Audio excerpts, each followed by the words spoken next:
To everyone on the line, to the Leaders for Global Operations webinar series. I'm Patty Eames, LGO's Coordinator for Academics and Student Affairs, filling in for this week to facilitate the webinar for Josh Jacobs. We have about an hour for this session. For the first part, we'll have our speaker's presentation, and at the end, time for lots of questions.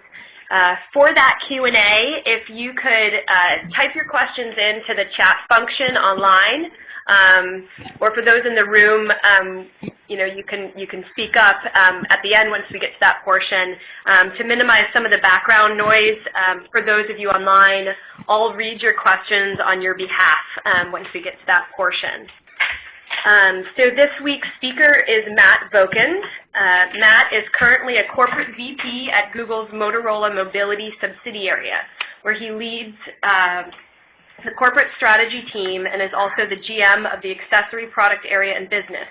He joined Motorola Mobility upon its acquisition by Google in May 2012 and was responsible at Google for the strategic and integration planning for this acquisition.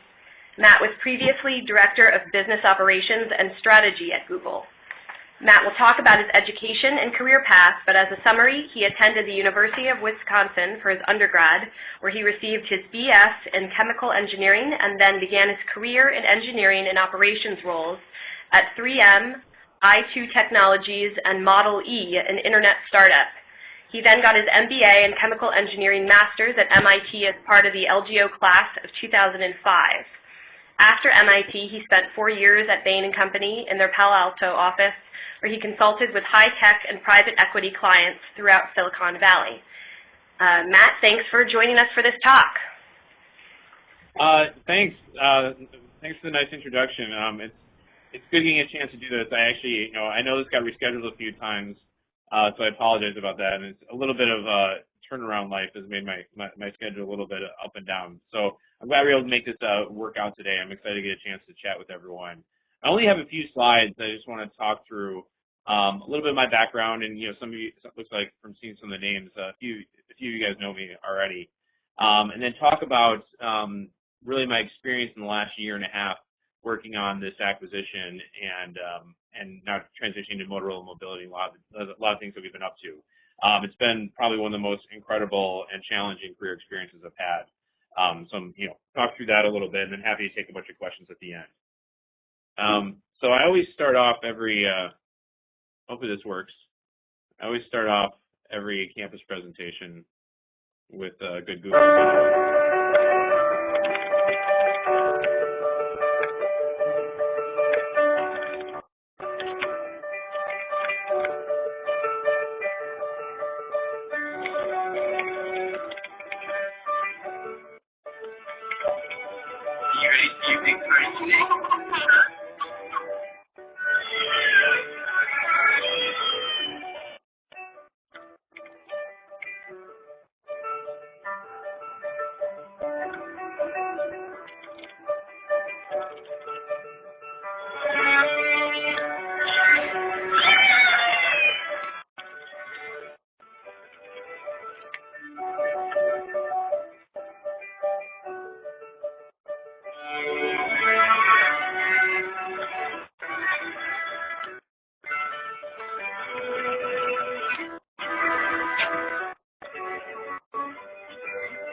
So I always like to start off with that whenever I do a presentation about Google, because it gives you a little bit of view into. One second, everyone. Gives you a good overview of a bunch of, one of the reasons I love working at Google is I love our products so much. And, in the day-to-day of work and stress and things like that, it's easy to lose sight of how many, billions of people around the world actually use Google products. And so I was, one, I love that ad, especially as a father, I really like it. But two, it just kind of reminds you some of the great products that Google's created and invented in its past. And a few things I'll comment to kind of set the context as we start talking about Motorola Mobility in particular is, you see a bunch of those products highlighted in that ad of Chrome, Gmail, Maps, YouTube, Google Plus, a whole bunch of these things. A key thing that's happened at Google in the last 4 years or 3.5 years that I've been around is all these products, their mobile usage is now over half their usage. So half the users of these products is now on the mobile device. And that's why Google a long time ago invested into Android, and now with moving into Motorola Mobility, the mobile platform and how mobile devices are interacting with Google's core products is the most fundamentally strategic important issue in the entire company. So, when you see these products being used, it sets the context as to why what we're doing with Motorola is quite an important thing for Google overall. The other thing, I'll note in there is Google's got a history of making some really, really big bets on some pretty big acquisitions that a lot of the world scratched their head at when we first did them. YouTube's a good example that you saw in there. YouTube lost money for 3-4 years, and I remember for a long time around the Valley, everyone saying that was a silly acquisition for the price. But now it's actually, after search, our most successful business in all of Google. Same thing, our display business was, we acquired a company called DoubleClick that also had been struggling for some time, but it's been, we've turned it around. It's become a key core part of the display business at Google. And, there's many examples like that. Even Android itself. We bought Android in 2006, I believe, when it was just Andy Rubin and a few people who had just left a company called Danger, which made the phone the Sidekick. And that, of course, has blossomed into what Android's become in the last few years. So as a context there, I'll quickly introduce myself, though I think in the introduction you guys hit a lot of the points already. So I really won't go through my job here and my education. Now, the thing I'll add in is I am originally from Wisconsin. What's funny with this acquisition, the main part of Motorola, I'm based in the Bay Area in Sunnyvale, where a lot of the new management team is. But the main core of Motorola is in Libertyville, Illinois, which is outside of Chicago. And it's about 45 minutes from where I grew up. So I always joke around Google is they went to the strategy team and they found the one guy from the Midwest to put back on this project to work on it. So I've gotten to spend a lot of time back in Wisconsin, over there, in the Wisconsin and Illinois area over the last year and a half. Also, I'll point out my wife, who a few of you guys on the call know, my wife Rena actually works at Google as well. She was actually at DoubleClick and got acquired into Google. The two biggest acquisitions in the company's history were Motorola is the largest, but the prior largest one was DoubleClick. So between my wife and I, we've been part of, on different sides of the equation, of two of the big acquisitions. And then we've got two little boys. We've got a 5.5-year-old who is now in kindergarten, and then a 2-year-old. The older one spent 4 years at the Google daycare, which is about a mile away from where I am right now, and the younger one's there right now. So basically, my entire family is part of Google. So obviously, this company means quite a bit to us. So I'll talk a little bit about just how I got to where I am in my current role, and just kind of how these things weave together. After undergrad, of course, I had about a 5-year career in engineering. First at 3M in the optical systems division. Probably the main thing I can note there is I worked on launching the privacy screen, which is on a lot of people using our laptops today. What's fun for me in my current job, I'm kind of back in running a business that makes accessory type products like that. So it's really fun kind of being back in a product role after all these years. And then also that division of 3M is actually a key business partner of the business I run. So actually 2 weeks from now, I'm going up there to meet with my old team again. So, it's funny now, many, many years later, tying back to the first job I had in my career. Then in the .com days, that's when I moved to the Bay Area. I worked for a startup in Mountain View, actually a few blocks away from Google, where Google was. It was a total disaster. I was unemployed after a year, but it was a good learning experience. And then I worked for I2 Technologies, which used to be a large supply chain software company. It now actually doesn't exist anymore, but there used to be a lot of LFMs at that company. The company's been sold since that point. But the thing I'll note there, the I2 office I was in was also in Mountain View, and actually it's now a Google building. So I've walked by my old desk a few times from when I worked for I2 in 2001, and when I've had other meetings around the campus at Google. So I've had a career now around the Mountain View area that spanned a couple companies, which is, part of Silicon Valley life. Did the LFM program, as you know, you guys can guess, I was class of 2005. For my internship, I actually worked at the Broad Institute from right nearby. We've had, I think, a series of internships since that point at the Broad Institute. I really focused on implementing lean in their molecular biology lab that did a lot of the high volume molecular biology production work that fed into the DNA sequencing process. So it was a great experience of an internship. I really enjoyed it. And then after that, you know, after LFM, I joined Bain Company out here in the Bay Area, where I was a consultant, then a case team leader, and then a manager. Pretty much I did almost all tech industry work. I actually spent about a year and a half or 2 years of my time at Bain working on improving the manufacturing operations of an LFM partner company. So, you know, the ding always that people go into consulting, they're not helping out LFM partner companies. But at least for me, working at Bain, I actually spent most of my time there helping out in, you know, an unnamed LFM partner company in their manufacturing operations. But other than that, I also did a lot of strategy work with some internet companies around the Bay Area, and then did a lot of private equity due diligence on software companies. After 4 years there, I decided I wanted to get back into working in the tech industry, and started looking for jobs. I'd always had a long-term interest in working at Google. When I was at Bain, I actually had a job offer there once, and I turned it down because I wanted to stay at Bain a while longer. And then a few months later, my wife's company, DoubleClick, got acquired by Google, and she started working there, and my older boys started going to the Google daycare. So I just kept realizing more and more what a wonderful company it was, and of course, a very, very exciting place to work. So Google has a corporate strategy team. It's called BizOps. That Google really doesn't ever hire consulting firms to help on anything, so they actually have a very large, about 55-person internal strategy team that's basically the internal management consulting team for the company. And I joined that team and had the really good pleasure and fortune of doing a lot of the early strategy work with the Android team before Android became what it is today. So we launched a phone called the Nexus 1 a long, long time ago that really was right around when Android first took off. And I led a lot of that work with Andy Rubin and team.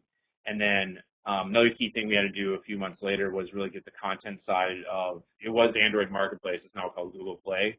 So I worked quite a bit on the content strategy around music, books, video, et cetera, to really help getting that part of the Android ecosystem up and running.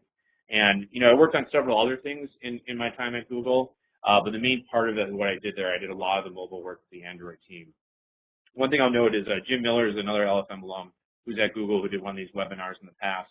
I actually got to work on a project with him for about 9 months on when he came into Google, really helping redesign and re-architect our whole supply chain for all the servers and equipment we put into our data centers. So that was actually quite a great experience to get to work with Jim, a fellow LFM, on that. And then about a year and a half ago, we announced the acquisition of Motorola Mobility. I actually didn't work on the acquisition itself. I was actually on paternity leave for 2 months, and so I was a stay-at-home dad. And the second to last week of that, all of a sudden, saw an email from Larry Page that we bought Motorola Mobility. And, you know, my first reaction was, oh, my God, what a big deal. And I got back to work 2 weeks later, and my old boss, who's the VP of strategy at Google, said, we need to form a clean team to help Dennis Woodside, who's now the CEO here at Motorola. Dennis had he had run North America sales for Google, and when we announced that we were buying Motorola, Larry and Sergey tapped him to come in to Motorola as its new CEO, and at Google lead the acquisition planning. And Dennis's actually first job at Google he was a director on the corporate strategy team. So he came back to the team I was on and asked for a team to be formed. And given all my work with the Android team in the past, they asked me to lead that team. So I created a team of about 10 that lived in a secret room on campus at Google and handed all the information exchange with Motorola for 9 months as we were getting the deal closed.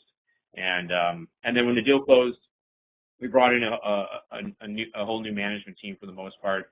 We retained a few parts of the management team at Motorola, especially around its core skills of hardware engineering, but brought in a lot of new people from Google as well as from the outside.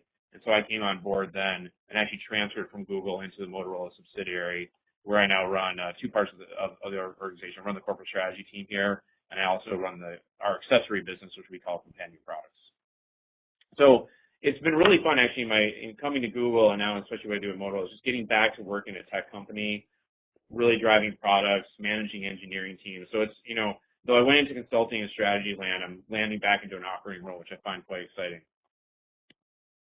So let me talk a little bit about Google. I mentioned it up front, but I always put this up here when I talk about Google because every company's got a mission statement, and usually it's some cheesy thing that some consultant wrote that none of the company actually knows about.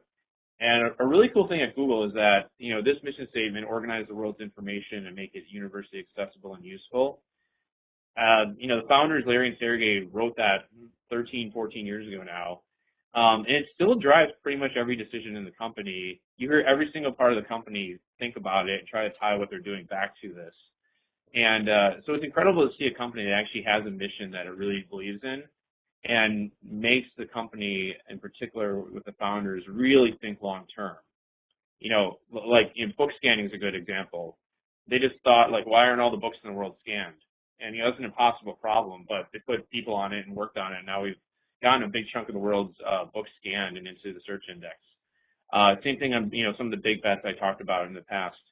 So it's a scale of ambition and challenges that they asked us to work on at Google, which I find quite exciting. This acquisition, my life the last year and a half has been a good example of that. So then let me talk about Motorola, which also has, it's an older company than Google, but also has just an incredible history and an incredible set of innovation it's done. So it's an over an 80-year-old company and has gone through many different ebbs and flows over those 80 years. And as context, there's Motorola Corporation, and about 2.5 years ago now, about 9 months before Google announced we acquired Motorola Mobility, Motorola as a company split into two parts. There's Motorola Solutions, and then there's Motorola Mobility. And Motorola Mobility was predominantly the handset OEM business, as well as the home business that makes like set-top boxes and TV broadcast equipment that places like ESPN use. And so Google bought the Motorola Mobility piece. The other piece is still called Motorola Solutions as an independent company. But in Motorola Mobility, you can see here just a long track record of a bunch of the innovations. But I think in the upper right here, you can see where my mouse is. I think everyone remembers these Dynatac phones, which people either call them the Gordon Gekko phone or they call them the Zach Morris phone. Depends on what your TV genre was in the 80s. But that was really the first cell phone that really hit. And then since then, just a whole set of iconic devices. The StarTAC phone, I remember that came out right before I graduated from college, and that was the phone that everyone wanted to have in the mid to late 90s. And then, a few other things like the IDIN, push-to-talk, the old Nextel phones was a big innovation for Motorola right around 1999. And then probably what most people remember quite a bit, this is actually like right when I was in LFM, was the iconic Razr phone that came out, this one right down here in 2004. That was really just an incredible hit all around. And I'll show you the market share trajectory in the next page as to what this meant for Motorola's business. But, you see a bunch of these huge, huge innovations over Motorola's history, which for Google was the key engineering skill we really wanted to have in the company. But then a little bit of an up and down of the business performance of kind of some hits and then some bust periods and then some hits and then some bust periods. And then more recently, what's interesting, in 2009, Motorola was pretty much the first OEM that bet big on Android. So at Google, we owe a lot of Android success to Motorola Mobility. When Sanjay Jha, the old CEO, came in, he cleared out a whole bunch of the old operating systems and really bet big on Android. And, down here, the Motorola Droid, I'm sure a lot of you remember this from about 3.5 years ago, was really the first hit Android phone that Motorola, Google, and Verizon in particular really brought out and drove quite a lot of volume on it. And so, that was very seminal to Google in that it really helped make Android, and it always made Motorola a very strong partner of Google and the Android team. And then, of course, in 2011, we announced we were acquiring Motorola Mobility. And I'll talk through a little bit of the rationale for that in a little bit. And, we several things we've been doing that I think you'll see this year, another rebirth and relaunch of Motorola with some great products and some great innovation that we're really trying to drive in from the Google side. That up and down history, though, when we get into business performance, this is a little bit of the reality of where the business is at that we're now focused on turning around. So, and this is the reality. This isn't just Motorola. If you look at the whole cell phone industry, since the mid-90s. Just lots of swings of who's successful and who goes up and down. I mean, in the last few years, you look at what's happened to RIM and Nokia. It is a hits business. It definitely is a tough business. And you can see when you're successful and have an incredible success like the StarTAC or the Razor, you can quickly get up to, here 40% worldwide market share, here 22, 23% worldwide market share. But then if you miss a few transitions, and Motorola missed the big transition to smartphones for a little bit until it jumped onto Android, you can have a pretty quick fall off into the position that they're in now, where globally we're about a 5% market share player. In the U.S., we're closer to 8 or 9%. And that's the position we're in right now from which we want to grow again. So that gives you a little bit of the business context of a bunch of things we've been changing on the operational side of Motorola, as well as really we're going to drive the roadmap in the future part of the company. So let me talk through a little bit of the rationale around the acquisition. And, there's always lots of speculation. The press has said a lot of things about it. But, I'll just kind of give the facts and my perspective. And, this is a slide I actually use with customers quite a bit. So we announced the acquisition in August of 2011. $12.5 billion is Google's largest acquisition ever. We closed the deal on May 22nd. So it's about a 7-month period. Or am I doing? Yeah. 8 months. I'm sorry. 8-month period where really trying to get all the approval bodies around the world, in particular on this one, the last one to give approval was in China. Getting that lined up on a large acquisition definitely takes some time. And so in between that August and May timeframe is when I was running the clean team at Google, interacting with Motorola to plan the acquisition, to plan what we were going to do after the acquisition closed. For Google, it's a long-term bet on the importance of mobile hardware innovation to all parts of our business, and also a long-term bet on the great hardware skills that Motorola Mobility has. Whereas, Google's a great software company, but hardware is becoming more important, and so the hardware engineering, and in particular also the supply chain skills that Motorola Mobility has, is a great asset and something that was of importance. And then, of course, there's the IP. Motorola has had a great history of developing IP in the mobile market, and for the benefit of Google and Android and Motorola, having that IP, of course, was very important to Google as well. For Motorola, this gives it the ability to have a long-term focused and stable, financially viable ownership. I think for Motorola over the years, especially with the separation between solutions and mobility, it was tough for them to actually have to hit all these quarterly numbers and have a lot more management attention on corporate structure and financial things than on product innovation. And so I think for Motorola, with Google now owning it, similar to past acquisitions that Google's done, we can now take a long-term view, think 5 years out, and really push where we want to go. So it brings together the incredible strengths of the two leading brands, Motorola's hardware development brand reputation and Google's industry-leading software and web services. Now, what we are doing from an operational perspective is we do maintain a strict firewall with the Android team, and that's why we operate Motorola as an independent subsidiary of Google. And so, like for me, myself, I'm now a Motorola Mobility employee, which is a subsidiary of Google, and we operate in different buildings. We operate as an independent subsidiary to maintain that firewall with the Android team. So we get no favoritism from the Android team. We're one of many of their strong partners, along with HTC, Samsung, Sony, and LG. So what's our strategy for Motorola Mobility? This is a simple view, but first and foremost, it starts with products in the portfolio. And we're really focusing on getting a lot more focus and simplicity and do a few things really, really well. I think in the feature phone world, there was a model of doing lots of different phones for lots of different carriers that was specific to them, but it's hard to drive scale. And if you really look at it in the smartphone world, really what's taken off in terms of market share is, of course, the iPhone, which is the same on all platforms. And then Samsung with the Galaxy S2, or the Galaxy S, the S2, and the S3. I think they've done a fantastic job of making great devices, but also having, a global franchise. And so for Motorola, that's a shift we're making to try to focus on fewer things. And we're doing that across the board. So prior to the acquisition closing, they made 42 smartphones in a year. This year we're going to do 4 at most. So that's the type of simplicity we're trying to drive in. And that's a big thing Google's been driving. You see a bunch of divestitures and products that Google has shut down over the last few years. Larry Page is saying, more wood behind fewer arrows. That's the product portfolio philosophy we're bringing into Motorola. Marketing, and there's a way in the cell phone industry to drive marketing where you let the carriers invest on your behalf. So like the Droid phones, that's actually Verizon-driven marketing, and then it's sub-branded to Motorola or HTC or Samsung phones.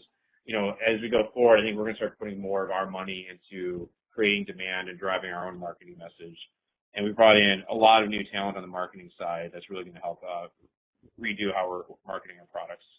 And finally, on the bottom, from Google synergies, we operate separately, but there's synergies you get, like, treasury departments on these basic operational parts of the company.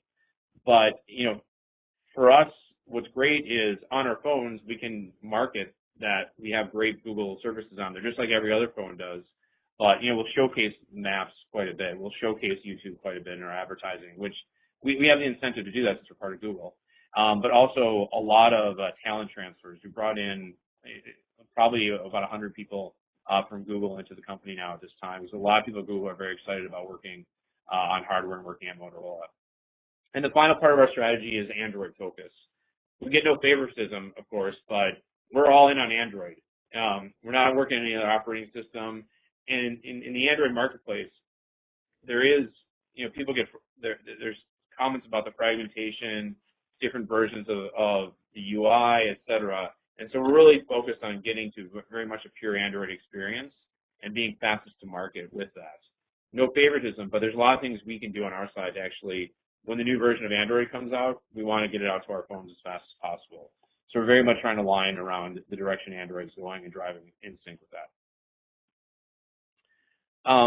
So let me talk about my role, and then I'll get to probably 2 more slides, and I'll wrap up and take questions.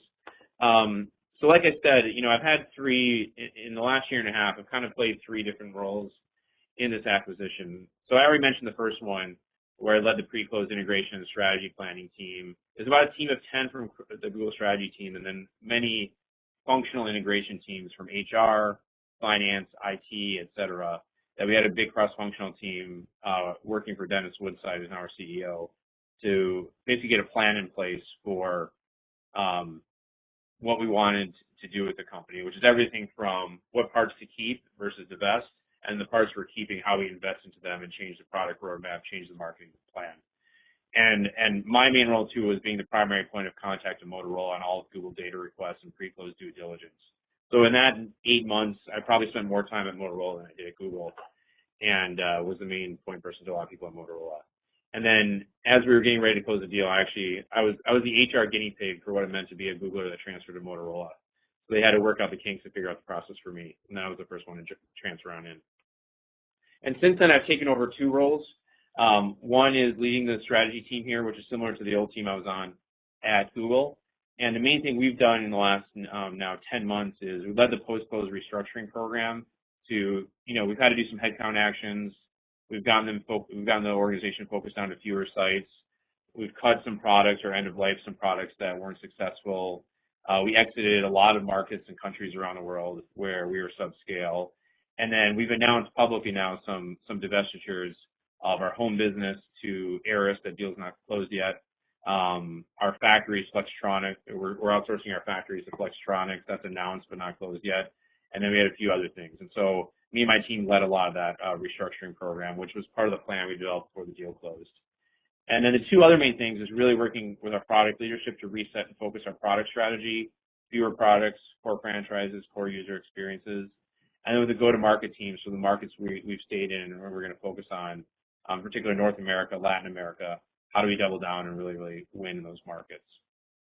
Then the other role I took over, which is actually the role I'm going to focus on more going forward, is being the GM and the product engineering lead for our accessory business. So Motorola, like most OEMs, has an accessory business for cases, docks, Bluetooth headsets. Actually, Motorola invented Bluetooth headsets and still is the market leader in that category. Charging cords, portable power, music devices, headphones, a whole range of different accessories. And that business, in taking over as GM, I kind of, I'd always been in a strategy role, and this is the first time I got a chance to own a P&L and really do a quick turnaround of it. And we're actually done some exciting things here. And so, that business hadn't really been profitable in many, many years. and we quickly put a restructuring plan in place, cut some products that weren't successful, double down in investment into products that were successful, and got the team focused on a new roadmap in 2013. So what's great about this one is we returned it to profitability very quickly. It's now growing, and there's some really innovative products we're working on in 2013. And we announced this inside the company about two weeks ago. But we're going to bring someone in to take over the strategy team for me, because my job in the bottom has gotten bigger and bigger, and so I'm going to move fully into running that business full time, and eventually transition out of my strategy role, which is always part of the plan, that after we finish the initial set of things, I was going to move full time into the job on the bottom. So I'm in a little bit of a transition, which I'm excited about. So let me talk about my leadership lessons from this last year and a half, and then I'll close on just general career thoughts I have, and then take questions. So, I learned a lot about strategy work, and then I did some company operation improvement programs at Bain. But you're always a consultant, and even at Google on the strategy team, you're still a consultant. And this for me was the first time really being part of owning the recommendations I came up with, which is a very, very good experience to get. So the first thing I've learned is always have a plan. And this is a saying my team actually has here. Dennis, who's our CEO, is great at pushing people to specificity and having a plan.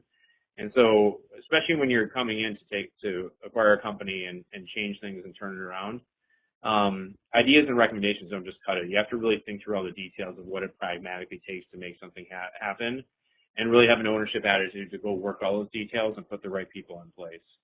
And so the level of planning you have to get for something like this is quite detailed, down to, I think, the week we were closing the deal, it was basically 15 minutes by 15 minutes exactly who was calling who at what time to cover what topic. So it's just an incredible level of planning. Second is to act quickly and decisively in a turnaround situation. Speed really matters as things change. And you read any book about post-merger integration, this is always a big thing that comes up. And now living it, I definitely can see why. The organization's sitting there wondering what the new direction is, what's going to change, what's not going to change. So you really have to move with speed and just be really clear, because otherwise you're not going to be credible as a leader. So that's very important. Third is open, honest communication.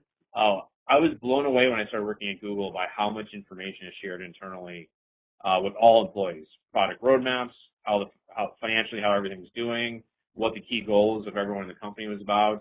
If certain executive wasn't hitting their goals, it was very publicly known on their internal page because their goals were stated there.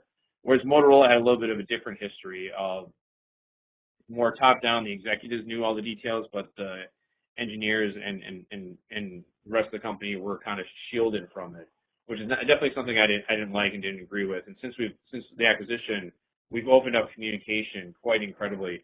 And all the employees at Motorola have absolutely loved it. I think when you're transparent about what's working, what's not working, and especially I think to engineers and product people, when you tell them, your product is or is not doing well in the market, they get it. They'll respond. They're very smart. They'll just kind of take it and run in the right direction. So I've been really focused on very open, honest communication about where we're moving with things and why change was needed.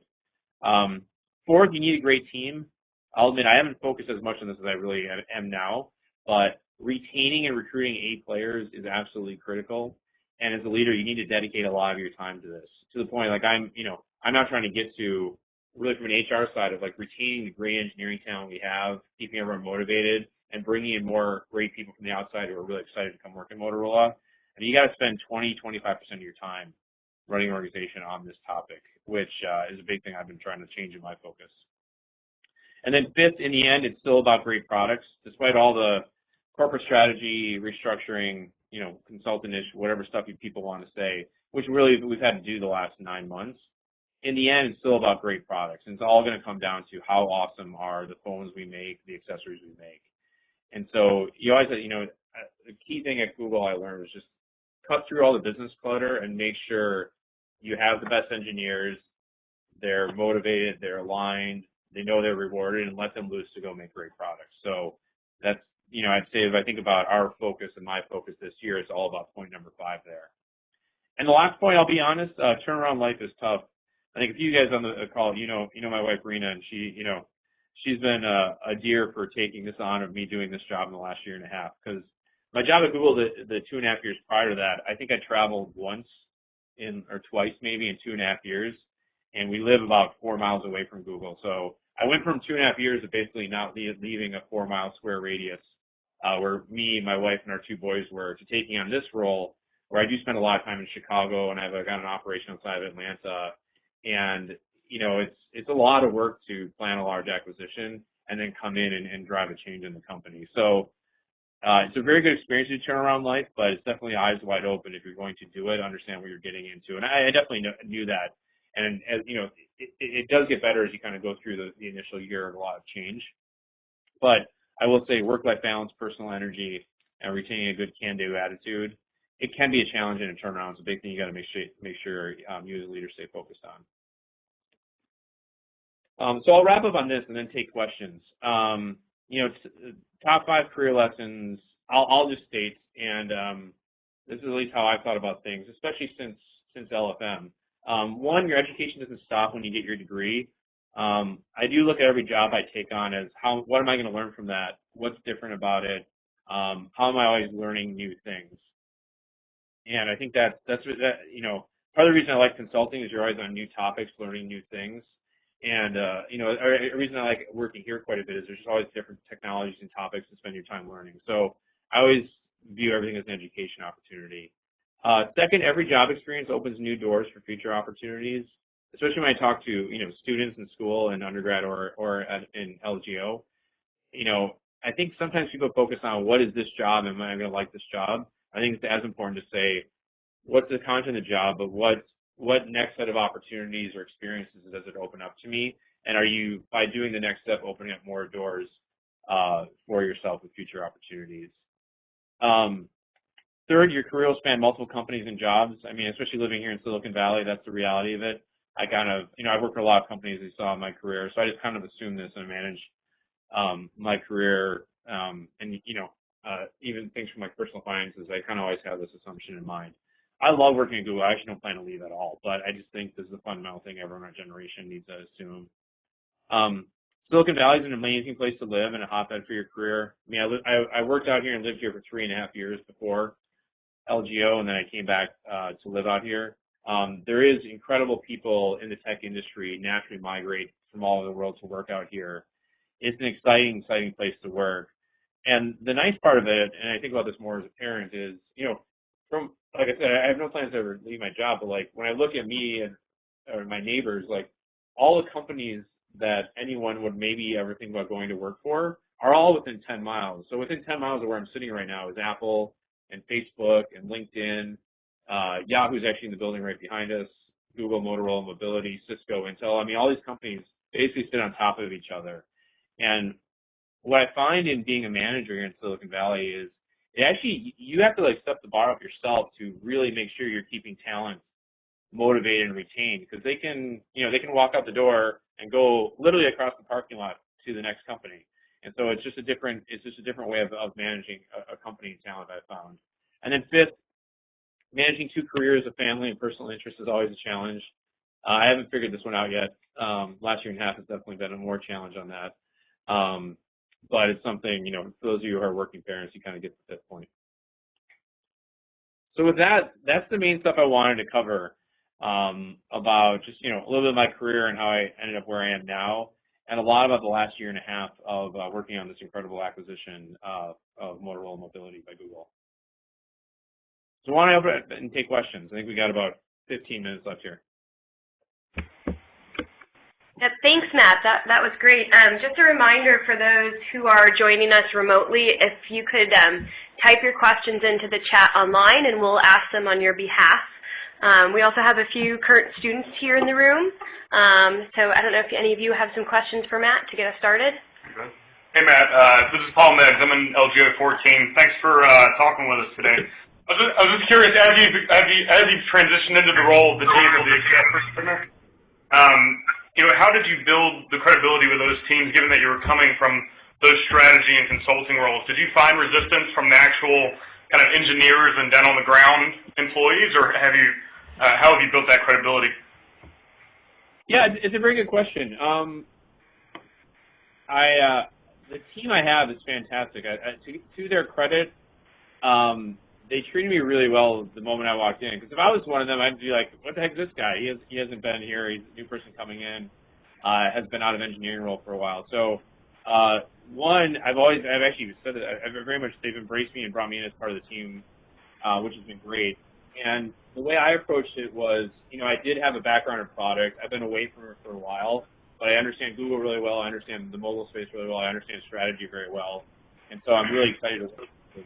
So I was just very open with them about why I was excited to be in the business. And then you really just have to be humble and say, here are the things I know, and here's where I don't know things, and I want to be educated, and I want to be open to learning. And I think taking that approach to being very open to the things I didn't know and learn them was a key part of it. And I think the other thing I found was just transparent communication. I made that point earlier. But I was the first GM they had in a while that came in and showed them the financials of how they were doing, and was very open to which products I liked and which products I didn't like and where we wanted to invest. And so I think just the transparency and the communication has been important. And now, 9 months in, we're growing. We're in a profitable position. So now I feel like I have credibility because I've delivered a good trajectory the last 9 months. But it's always something as a leader to be aware of. So, yeah, that's my answer. Great, thanks. We have a question from Justin Ging online. He says, Matt, thanks for your talk. It's great to hear you're doing so well. You mentioned how crucial it is to hit technology transitions. What do you think the next big transition will be, and how is Motorola preparing to lead in that transition? Yeah, it's a good question, Justin. It's one I spend a lot of time thinking about. I mean, when you look at the mobile space, clearly there's been the transition to the smartphone world. Everything's transitioned to 4G. So you kind of have, at least in the U.S. And so one transition still happening around the world is, the 4G rollout and what that does for the adoption of really a true internet experience on your phone. There's still billions of users in the world who are on feature phones. So I think we're still in playing out the transition to smartphones on a worldwide basis, especially in emerging markets and in the low tier, and then really bringing in great fat data pipe connection. Everywhere we've seen on a Google service, when you have a smartphone and a 4G connection, you get almost desktop-like usage on a mobile phone in terms of how much people are actually paying and doing things on the internet. So we're still in the middle of that one, and that one's going to play for a while. Beyond that, I think there's a tension, and I don't know the answer here, but I think quite a bit that, there's lots of functionality that collapses into a smartphone. Like digital cameras, pretty much like not many people buy digital cameras anymore, except at the high end, because it's collapsed into the phone. But you see other things that with a phone available are proliferating back out of it with some connectivity. Like I have a Fitbit device, which I think is an incredible device.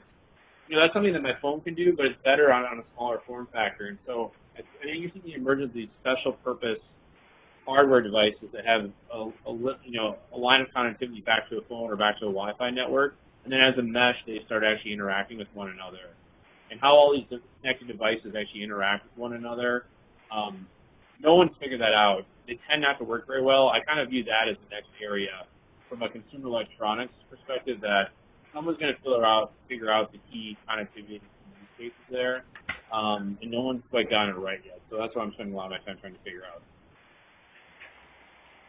Great. Unless someone in the room has a question, we have another one ready online. This one is from Catherine Liang. Thanks, Matt, for taking the time to share your thoughts with us today. What were the key levers? You worked at Google. So she says, what were the key levers that you used to turn around your business unit to profitability so quickly? Yeah. So the key levers were, first, we had to look at the product portfolio. They probably had, I think we had, in accessories, we had about 8,000 SKUs around the world. It's probably at its core about 40-some different products, but lots of SKUs.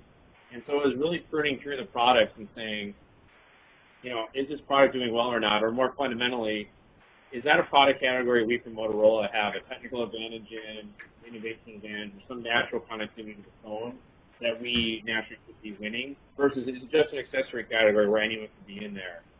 And so we really looked hard at all the product lineups we were in relative to what the outside world of accessory companies could do, and cut a bunch of stuff that we thought weren't areas we could be successful in.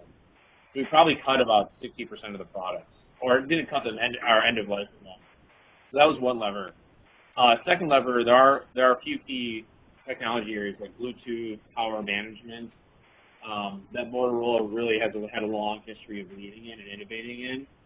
We shifted a lot of the R&D focus into those core things and are pushing those forward quite a bit. So it's really, refocusing all of our efforts into some of the key things that we're successful at, which right now for us is Bluetooth, Bluetooth music products and power management products. The other lever we pulled, frankly, was the organization in Motorola was still kind of sized to the Razr days and hadn't really brought its org structure and size down to the right level. So, unfortunately, we had to take a pretty significant headcount action to get things right-sized to the size of the business now. And then from a simplification, the engineering team I have, they were spread around 8 sites around the world. Doing development in 8 sites around the world across India, China, and San Diego, Sunnyvale, Chicago, Atlanta is pretty complicated. And so we focused it to our 2 core sites where we have half and half. We're half in Chicago, half outside of Atlanta where the core engineering work happens. So that was the other big lever we pulled. And then finally, in a bunch of the categories we exited, we've created a program called Made for Motorola that we're actually embracing all these outside accessory companies that want to have early collaboration with us, so like they can have a case ready when we launch our next phone, or they can have a dock ready on the shelf when we launch our next phone. Apple's done a similar program pretty successfully that we're approaching in a different way. And so we've shifted a bunch of doing products ourselves to now embracing the outside world and working them in a way where we get a very small royalty. So, embrace the scale of the accessory world, and we'll participate from a licensing royalty perspective. And that's just a more scalable, profitable way to address the wide variety of accessories we have. Those are the main levers we pulled on the business. Great. Hey, this is Mike Chun, LGO 14. Thanks again for sharing your advice. I just had a quick question on sort of the identity of the employees there at Motorola now. Do they consider themselves Motorola employees first or Google employees first? And for you as a GM, what do you want to cultivate in the future? Yeah, we've definitely, it's Motorola first. I mean, we've really, this company has a great 80-year history, and there's so many wonderful things about Motorola. I mean, I'm so impressed coming over. I mean, people at Google work very hard, but people at Motorola have just an incredible work ethic and some phenomenal. There's some phenomenal engineering talent around. So it's definitely it's important that we've kept Motorola Mobility as an independent subsidiary, relative to the Android firewall and things like that in place. So we are Motorola employees, but we're part of Google. That's the way we think about it. Me, myself, too. I mean, that's the way I talk about myself now. So I've come over and I now work at Motorola, owned by Google. So that's the way, from an identity perspective. And you're finding a blend of the two cultures. Because there's other parts, there's things going on at Google that Motorola teams have jumped over there to help on. Not related to Android, but there's other hardware things going on around Google that, we have some of the world's best RF engineers. And they've been advising and helping on a few things. So we're blending a little bit, but we do have our own identity. And then what was the second part of your question? Oh, so I was just kind of asking, what do you want to cultivate in the future? Do you want to continue to blend the two, or do you want to create your own distinct culture within Motorola? Yeah, it's a good question. I mean, I think in the end you want to blend the two, but it ends up being a little bit distinct. And even on Google, like if you you talk to people who work on YouTube. I mean, YouTube is actually up in San Bruno, which is probably about 20 miles away from Mountain View, and it's part of Google. But there is a very unique YouTube culture even inside of Google. Even the Android team has a unique culture inside of Google. So I think in all the different product areas that Google's in, especially as there's more and more acquisitions, you find it's not just Google coming in and stamping this is the way it has to be. You end up with a blend of the culture, which is the way it actually should be. So, the culture I want to, the things I love from my time at Google: open, transparent communication, focus on user problems. The user comes first. Focus on product innovation. And then after that, the business stuff will take care of itself. I mean, I do really have that approach, and I try to thrive that way as a team. Very interesting. Thank you very much. All right. Hey Matt, my name is Alexander Romanov. I'm LGO 2013, and so based on your presentation, I was thinking about the Android ecosystem and how Samsung is probably the biggest customer there right now, and now of course you guys are coming in, and Samsung has to be viewing this situation kind of at least a little bit of concern, because in some sense Google is really financing Motorola and giving you guys a lot of financing to make great products. So in your opinion, have you seen any kind of reactions from Samsung, and what do you foresee for the next few years in terms of developments in the Android ecosystem? Yeah, it's a good question. You know, I think you saw when the deal was announced, you know, Samsung, HTC, Sony, a bunch of the CEOs of these companies all publicly came out and were supportive of the deal being done. Because the nice thing with a lot of the patent stuff going on in the mobile space right now, you know, Google and Motorola patent pools together have actually been very, very helpful to the whole Android ecosystem. So there's a lot of benefit actually from that regard. But you know, we've been very public that we do have an operational firewall between us and the Android team. We don't get any favoritism, and Google's really sticking to operating Motorola in that regard. And so I think you've seen Samsung continue to do very, very well in the Android ecosystem. HTC's launched some great phones. LG has some great phones that are out there. You know, they have the Nexus 4 right now, which is a really, really good device. So I think you still see a lot of traction in Android, because it's very important to Google to have an open and viable Android ecosystem. An open platform. I mean, Google just philosophically believes in an open platform. Because open platforms tend to scale. You get lots of variety, lots of consumer choice, lots of innovation. You know, there's a company not too far away from here who has a different point of view on that. And so it's important to Google that we maintain the Android ecosystem that way. So I don't foresee any big changes, to be honest. I think you see Android continue to do quite well, and all the OEMs who participate in it do quite well. And then, you know, for Motorola, you know, we're focused on hardware innovation along as an Android OEM. Because you could argue the last maybe 2.5 years, there hasn't been really any breakthrough new hardware innovation that's come to smartphones. And so, we're trying to say what's the phone need to look like 4 or 5 years out from now. Well, it's very different probably than these, you know, rectangles with a screen on them. And so I'm not as worried about it. So I don't really forecast anything. Great. Well, I might just take the opportunity to ask one question on behalf of the program. Maybe a little all too typical, but is there anything you can identify from your experience with LGO LFM that was particularly impactful for your career? Yeah, I mean, I'd say the entire LGO experience. I mean, I absolutely love being, well, you know, I still call it LFM, so I'm old school on that one. But